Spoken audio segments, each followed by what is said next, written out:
একটাই মাত্র মিশন, মক্কার মানুষগুলি তোমরা কালিমাওয়ালা হয়ে যাও, তোমরা একটু নেককার হয়ে যাও, তোমরা একটু ভালো মানুষ হয়ে যাও। যদি তোমরা ভালো হয়ে যাও, কিয়ামতের ময়দানে তোমাদের কারণেও আমি নবীর মর্যাদার মান আল্লাহ আরো বাড়াইয়া দিবে।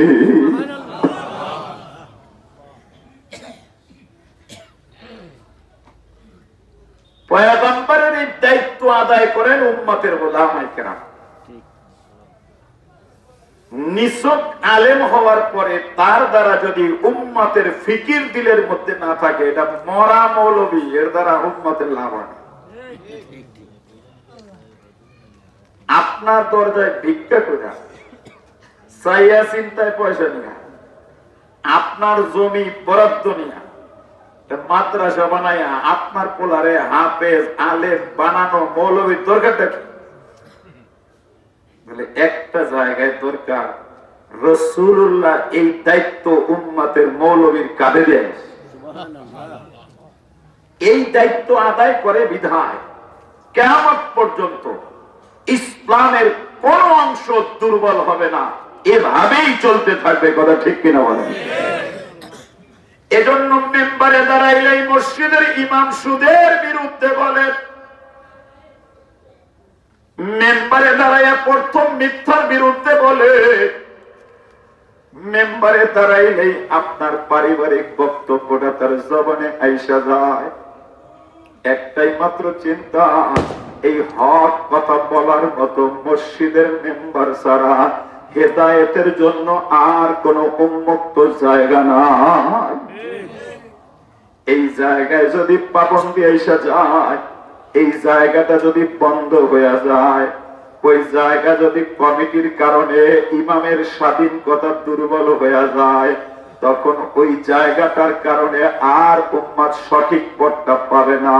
ওই উম্মাতকে গোমরা বানানো সহজ হয়ে যায়। এই জন্য উম্মাতের উলামায়ে কেরামের দায়িত্ব উম্মাতের ইসলামিয়াতে বলবে, ঠাট্টা বিদ্রুপ করে না।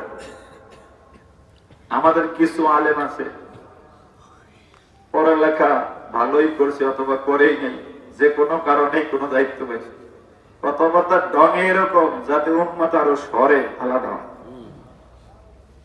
উম্মতকে চড়তে হবে, আলাদা করতে হবে।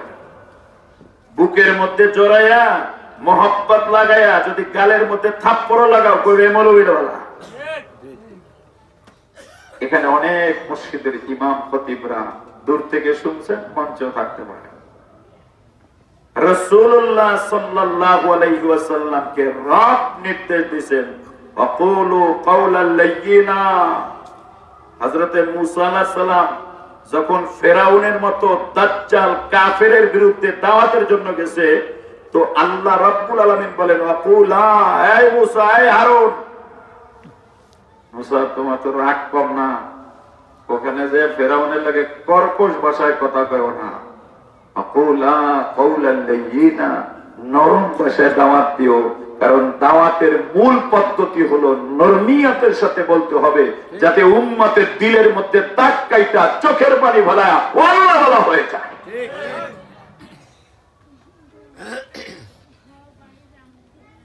এজন্য সরকারে দু আলম তাজেদারে মদিনা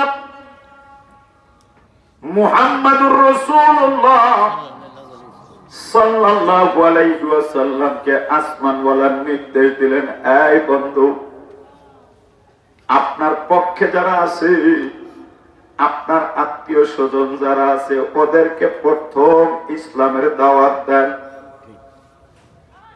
কারণ এরা হলো আপনার কাছের লোক, কাছের লোকের হক বেশি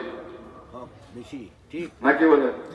এজন্য কোরআন বলে, ইয়া আইয়ুহাল্লাযীনা আমানু কু আনফুসাকুম ওয়া আহলিকুম নার।